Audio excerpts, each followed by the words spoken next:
Welcome back guys to part 2 of my mechanical dream. Today we're going to talk about engines.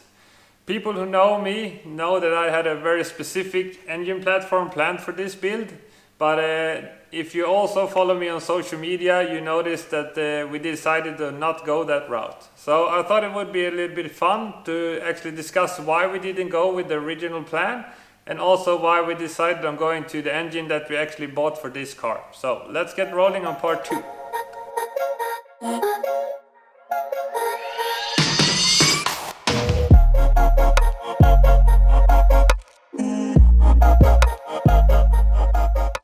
So before deciding on which engine I wanted to apply to this build, I had to figure out what kind of setup was I looking for. And the thing I come up with was that I wanted something that was naturally aspirated. I didn't want a turbo or a supercharger. I wanted it to just be a mechanical good feeling. I wanted something that was around 250 to 300 wheel horsepower. I wanted it to be high revving. And also I wanted it to be pretty reliable because I want to go on like big road trips, and also I want to take the occasional track day and enjoy the car. But the mechanical feel of the engine and the swap was really important to me. So first off, what was the original plan for the car? Well, it actually was a rotary. I was planning to build a 13B with a 6-port end plates, or what's it called. We were hoping to build it to make around 250 to 300 horsepower. I always loved the rotary. Of course, the sound and the uniqueness of it makes it a perfect engine for me. But right now, with my current situation with money, partners and all of that stuff, we came up that it would not be the perfect fit for this build because first off, it's really hard to find the parts I was looking for. Also, they're extremely expensive. And the third part is that a lot of my partners actually wouldn't be able to support me because they don't have the knowledge of the rotary that would be needed to do some of the work. And also, one of the things is reliability, because I want a car that I will be able to drive down to Italy and do a huge road trip and not worry about the engine braking. And also I wouldn't be able to do all of the engine work myself that I usually do on my drift car and all of that stuff. So that's the main reason why we didn't go rotary. So a lot of you people are wondering why we chose the engine we actually did, and were thinking that we should choose another engine.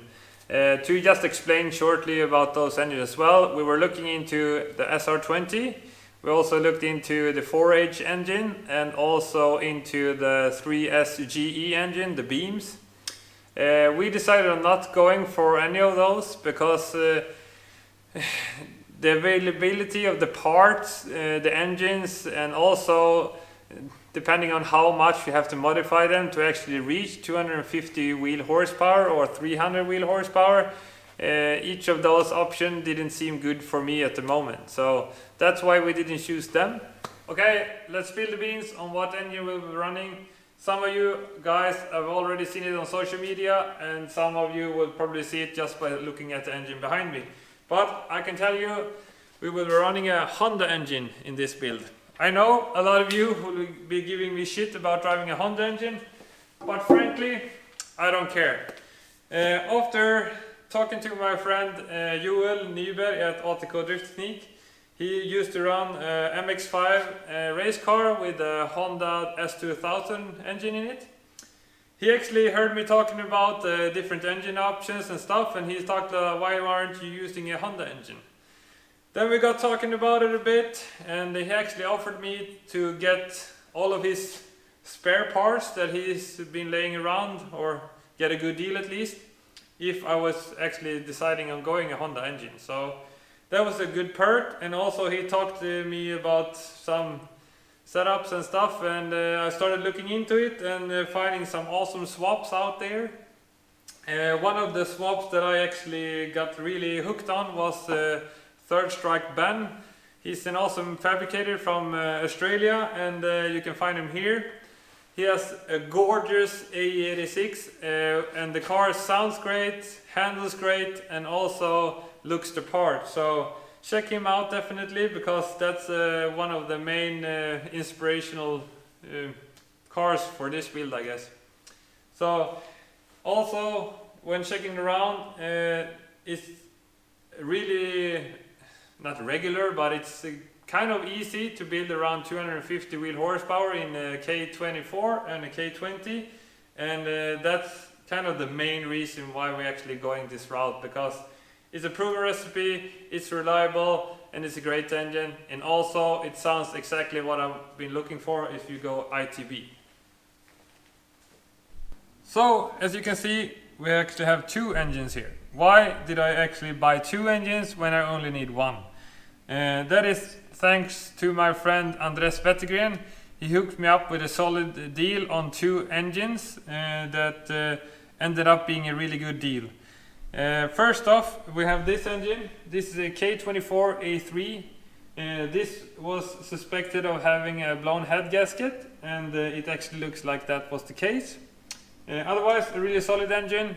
This is a 2.4 liter VTEC engine. It comes out of a Honda Accord, I think, around 2008. It produces around 190 horsepower, a little bit more torque because of the larger volume. This, on the other hand, is a Honda Civic Type R engine, also from the 2008, I think. This engine, however, was completely seized up when I got it. It actually ended up being spun rod bearings, as you can see here. They was actually laying on top like this and seizing up the engine from moving a single centimeter. It was completely stuck. But the reason I actually decided on taking the both engine was that if I was lucky, the cylinder header was okay, and that meant that I could put this cylinder head onto the K24. This is a pretty popular swap, and it actually means that you get a little bit more better flow, a little bit more of a developed cylinder head put on a bigger displacement of the 0.4 liter because it's 2.4 and the K20 is 2.0.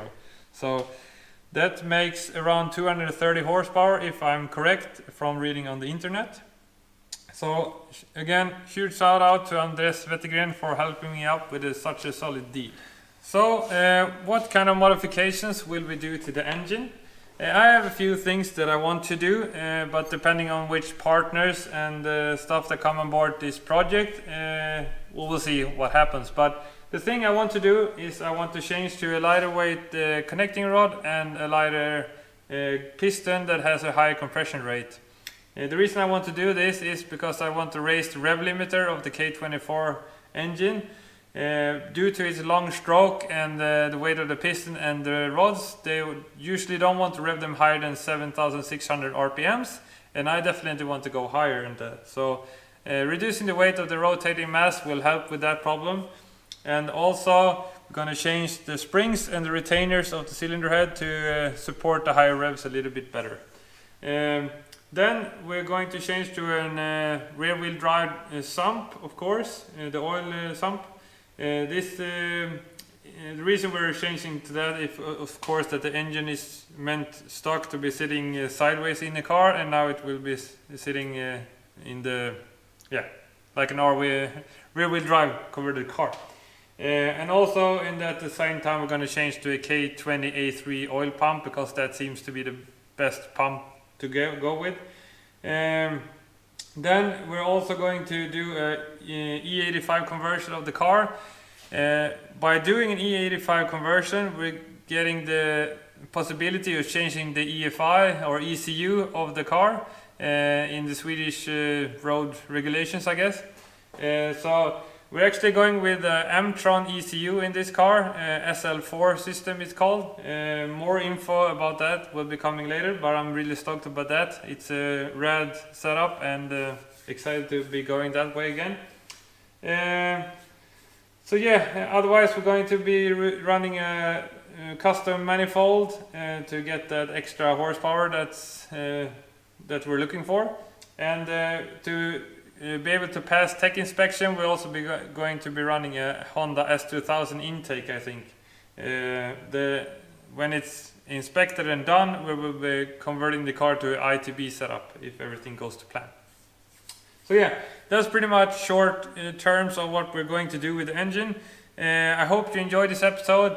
I'm going to try to cover all of these parts as well as possible. I know it's been a lot of talking in these 2 episodes, but it's kind of at a standstill, and I'm just waiting to get rolling on all of the parts, and I hope you stay tuned until then. So let's get going, and make sure you subscribe, share this episode, and talk to you soon.